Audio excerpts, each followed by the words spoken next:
Film की शुरुआत में हम देखते हैं कि एक अमेरिकी व्यक्ति जो मधुमक्खियां पालने का काम करता था और मधुमक्खियों से प्राप्त शहद को बेच के अपना जीवन व्याप्त कर रहा था और उसका नाम एडम था। और उसके पड़ोस में एक बूढ़ी औरत रहती थी जो अपने काम में व्यस्त थी और वह एडम से मिलती है।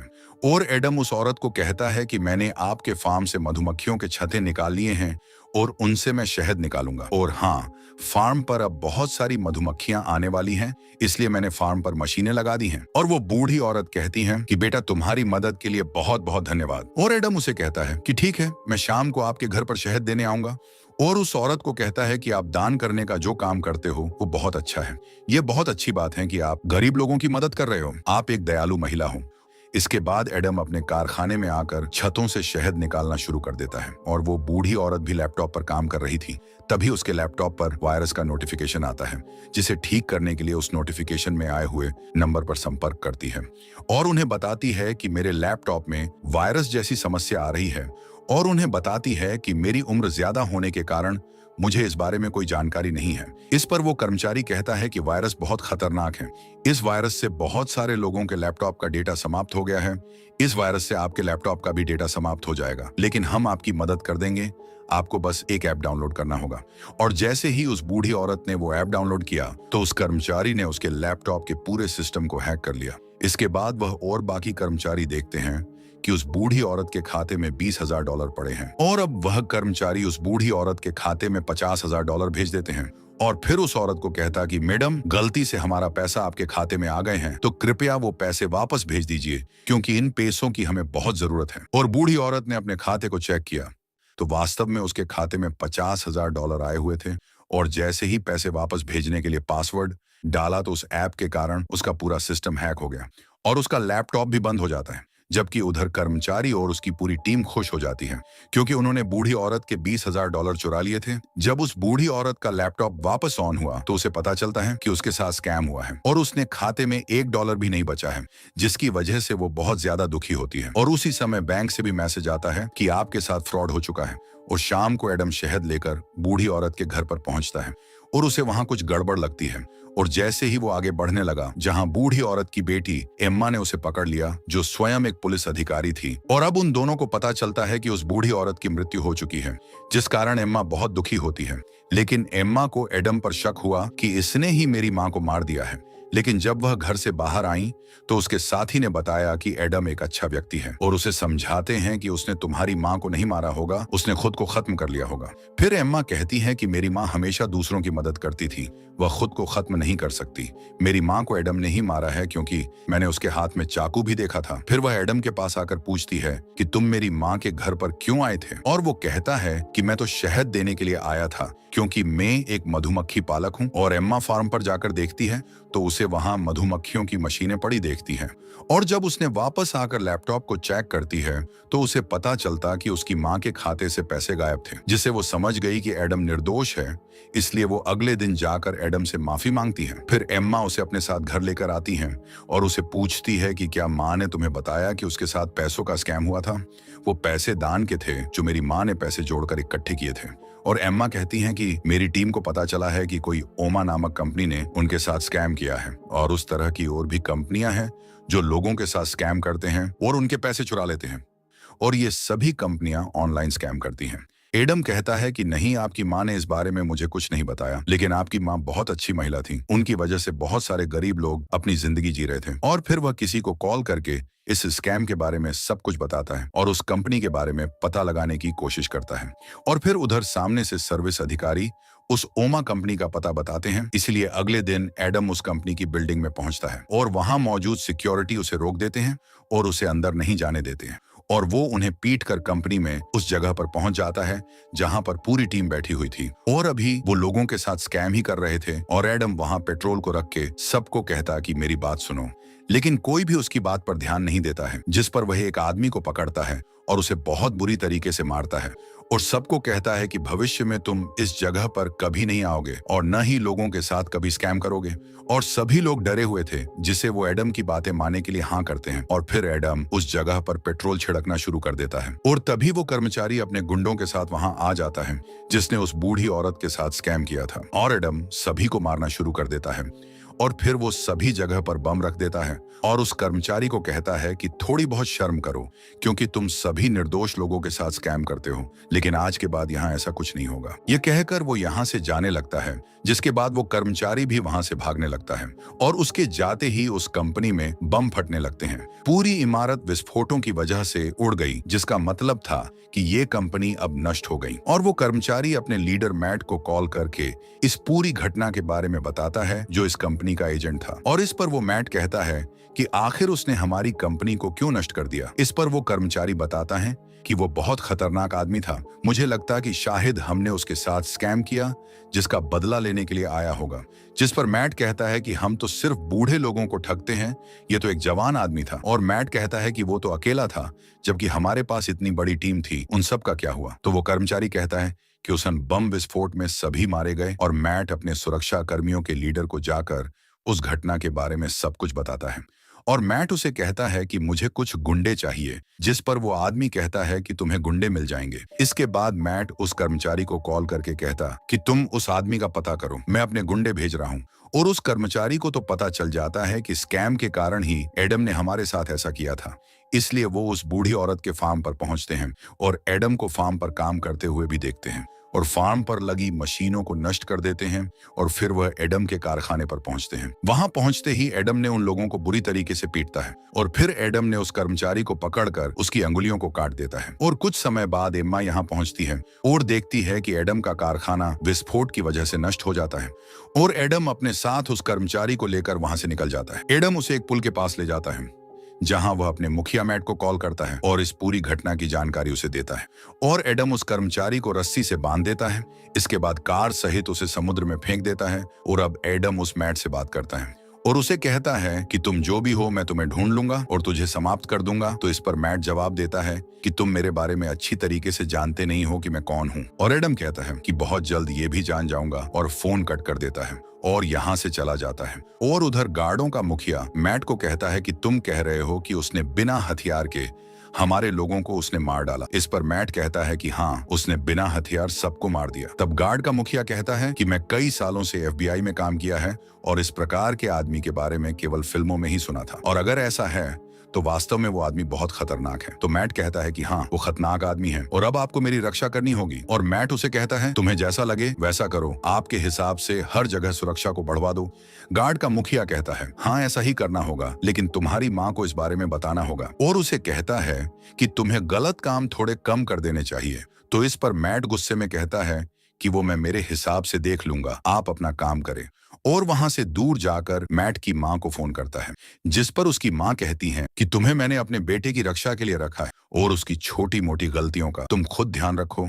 और फिर गार्डों का मुखिया अपने गुंडों के मुखिया को फोन करता है और उसे कहता है कि मुझे एक आदमी को मरवाना है, इसके लिए तुम सबसे खतरनाक गुंडे को भेज दो। और उधर एम्मा को समुद्र के पास उस कर्मचारी का शव मिलता है और उसने देखा कि उस कर्मचारी की अंगुलियां भी कटी हुई थी। और एडम को मारने का काम सबसे खतरनाक गुंडे को दिया जाता है और एडम कार में पेट्रोल भर रहा था। उसी समय वह किलर एक कार में बैठकर वहां पहुंच जाती है और एडम की कार को पीछे से टक्कर मारती है और फिर वह एडम पर गोलियां चलाती है, लेकिन एडम वहां से बच के गायब हो जाता है। वह किलर अपनी कार से मशीन गन निकालती है और चारों तरफ गोलियां चलाने लगती हैं।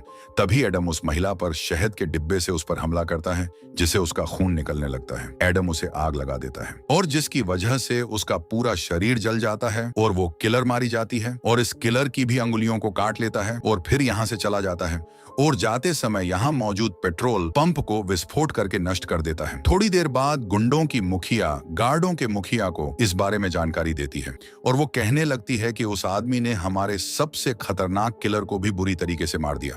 ये सुनकर गार्ड के मुखिया को तगड़ा झटका लगता है और उसने कहा, आप ये क्या कह रहे हो, ऐसा कैसे हो सकता है।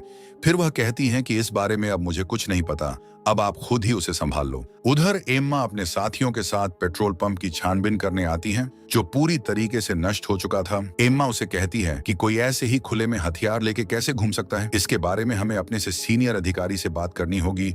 उधर गार्डों का मुखिया अपने साथ बहुत सारे गुंडों को बुलाता है ताकि वह एडम को मार सके। गार्ड का मुखिया उन गुंडों को समझाता है कि अब की बार हमारा दुश्मन एक मधुमक्खी पालक है जो बड़ा खतरनाक है, उसे कैसे ही करके अब की बार खत्म करना होगा। एडम एक कारखाने में पहुंचता है और वहां पर उन कटी हुई अंगुलियों की मदद से दरवाजा खोलने का प्रयास करता है, और उसने पहले ही इस बारे में सोच लिया था कि इस अंगुलियों का उपयोग कहाँ करना है। और वो अंदर पहुंचकर ओमा कंपनी के बारे में जानकारी प्राप्त करता है और इस ओमा कंपनी से जुड़ी हुई अन्य कंपनियों के बारे में भी जानकारी प्राप्त करता है, और पूरी जानकारी लेने के बाद वो यहाँ से चला जाता है। उधर एम्मा और उनके साथी अपने सीनियर एफबीआई अधिकारी के पास आते हैं।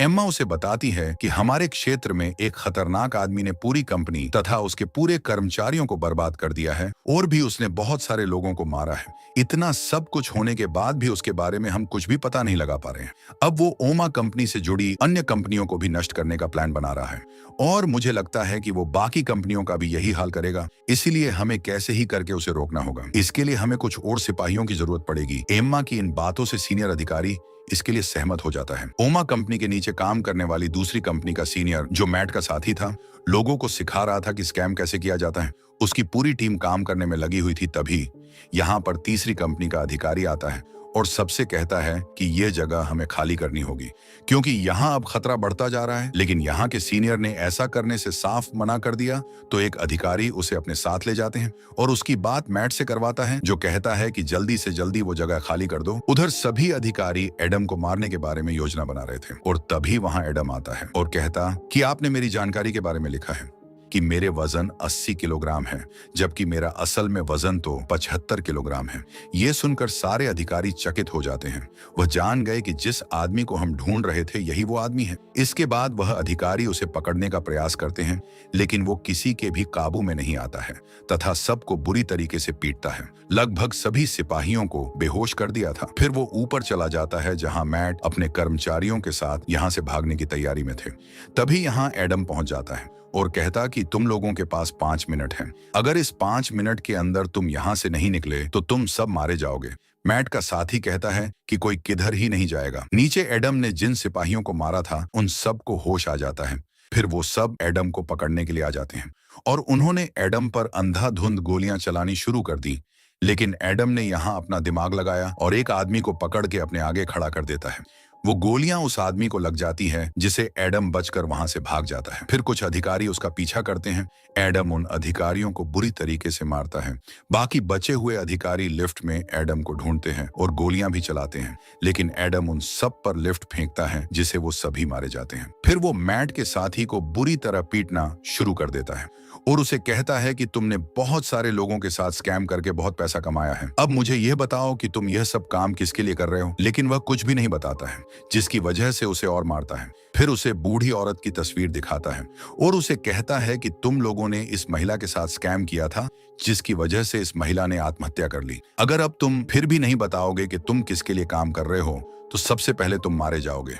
फिर वह डर के मारे एडम को कहता है कि मैं तुम्हें उसकी तस्वीर दिखा सकता हूँ, और कंप्यूटर पर एडम को मैट की तस्वीर दिखा देता है। वो बताता है कि वह बहुत खतरनाक है। तो एडम कहता है कि जब मैं शहद निकालता हूँ तो मेरा सामना मधुमक्खियों की रानी से भी होता है। वो भी बड़ी खतरनाक होती है, लेकिन मैं उसे भी नहीं छोड़ता। तभी यहाँ एम्मा और उसके साथी यहाँ आ जाते हैं, जिन्हें देखकर एडम वहां छुप जाता है। वो एम्मा के सामने बिना आए उसे बताता है कि तुम्हारी माँ की मौत के जिम्मेदार यही लोग हैं। यह कहकर वो यहाँ से भागने लगा। एम्मा का साथी एडम को पकड़ लेता है, लेकिन एडम उस साथी को भी मारता है, लेकिन उसे बिना मारे वहां से भाग जाता है। एम्मा और उसके साथी उस जगह की खोजबीन करते हैं। दूसरी तरफ मैट और गार्ड का मुखिया पार्टी कर रहे थे। तभी गार्ड के मुखिया के पास फोन आता है। उसने फोन कट करके मैट के साथ बाहर आया। मैट को कहता है कि मामला खतरनाक होता जा रहा है, इसलिए इस सब के बारे में तुम्हारी माँ को सब कुछ बताना पड़ेगा, क्योंकि तुम्हारी कंपनी पर पुलिस अधिकारियों ने कब्जा कर लिया है।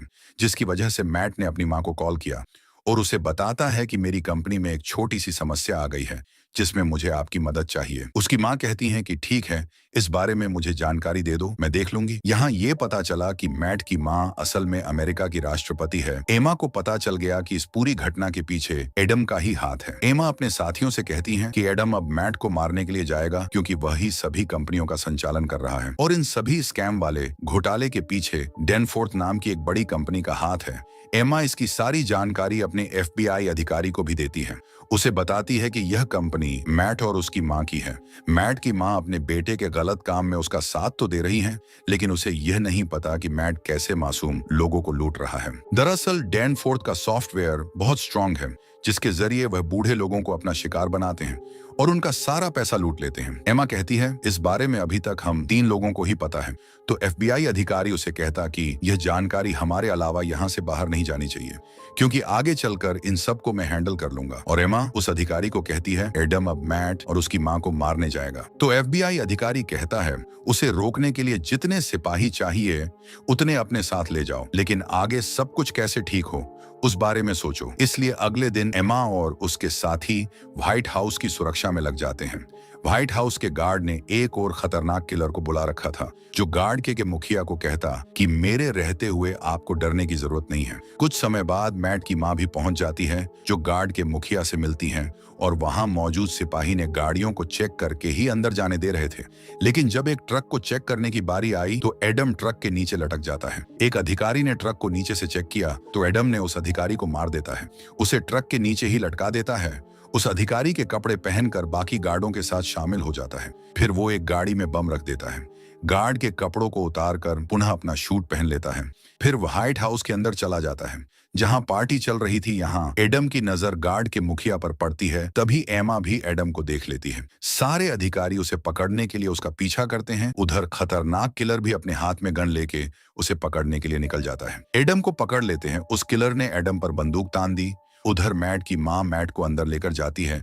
उसे पूछती है कि तुमने ऐसा क्या किया है जिसकी वजह से ये आदमी तुम्हारे पीछे पड़ा हुआ है, यहाँ हो क्या रहा है, इस बारे में मुझे बताओ। तभी वहाँ एफबीआई अधिकारी भी आ जाता है और वह बताता है कि आपको कंपनी डैनफोर्थ के नीचे काम करने वाली सारी कंपनियां लोगों के साथ स्कैम करती हैं तथा उनके पैसे लूट लेती हैं। ये सुनकर मैट की माँ को बुरा लगता है। मैट से पूछती है कि बताओ, क्या ये सब कुछ सच है? क्या ये वो लुटे हुए पैसे ही जो तुम मुझे हर महीने भेजा करता था? इस पर मैट कहता है कि हाँ, यही सच है कि वो पैसे स्कैम से कमाए हुए थे। ये स्कैम करने वाली सभी कंपनियां अपनी डैनफोर्थ कंपनी के नीचे ही काम करती हैं, जिनको मैं ही हैंडल करता हूँ। उधर एडम ने जो कार में बम लगाया था उसे फोड़ देता है। बचे हुए लोगों को मार के व्हाइट हाउस के अंदर चला जाता है। मैट अपनी माँ से कहता है कि आप हर महीने इतने पैसे मांगती थी, तो वो मैं कहां से लाता, इसलिए मैंने ये स्कैम जैसे काम आपके लिए ही किए हैं। और ये सुनकर उसकी माँ उसे कहती है कि ये सब तूने बहुत गलत किया है। मुझे देश ने इसलिए राष्ट्रपति बनाया था ताकि मैं देश के लिए अच्छा काम करूं, इसलिए नहीं कि तुम गलत काम करो और लोगों के साथ घोटाले करो। और अब हम जितने लोगों के साथ स्कैम किया उनके पैसे वापस लौटा देंगे और उनसे माफी मांग लेंगे, और पैसे वापस लौटाने का काम तुम ही करोगे। इसके बाद देश मुझे जो सजा देगा उसके लिए मैं तैयार हूँ। इस पर मैट कहता है कि मैं ऐसा कभी नहीं करूंगा। उधर एडम लोगों को मारते हुए आगे बढ़ रहा था और तभी वहां वो खतरनाक किलर आ गया, जो एडम को पकड़ लेता है और एडम को खूब पीटता है। पर एडम भी तो किसी से कम नहीं था। अब एडम पलटकर उस किलर पर हमला करता है, उसे बुरी तरह से मारता है, जिसके कारण उसकी मौत हो जाती है। आगे बढ़कर मैन ऑफिस को खोलता है। तभी गार्ड का मुखिया आकर उसे ऐसा नहीं करने के लिए कहता है। उसे समझाता है कि तुम्हारी जान को भी खतरा हो सकता है। एडम उसे कहता है कि मुझे मौत का डर नहीं लगता है और मुझे तो मौत से प्यार है, तुम्हें भी मौत से प्यार करना चाहिए। और एडम उसके हाथ को तोड़ देता है और अंदर मैट काफी घबराया हुआ था। मैट ने गार्ड के मुखिया को गोली मार देता है। एडम भी एक विस्फोट करके ऑफिस के अंदर पहुंच जाता है और जहां मैट अपनी जान बचाने के लिए अपनी मां को आगे कर देता है और उस पर बंदूक तान देता है। तभी यहां एमा और उसके साथी भी यहां पहुंच जाते हैं। एडम ने सही निशाना लगा के मैट के सिर पर गोली मार दी। ये करने के बाद वो खिड़की से कूद जाता है। एमा ने उसे देख लिया, उस पर बंदूक तान दी और एडम ने भी उसे देख लिया, लेकिन फिर अपनी बंदूक नीचे कर लेती है। एडम यहाँ से भाग जाता है। एडम समुंदर के पास आकर अपना स्विमिंग सूट पहनता है।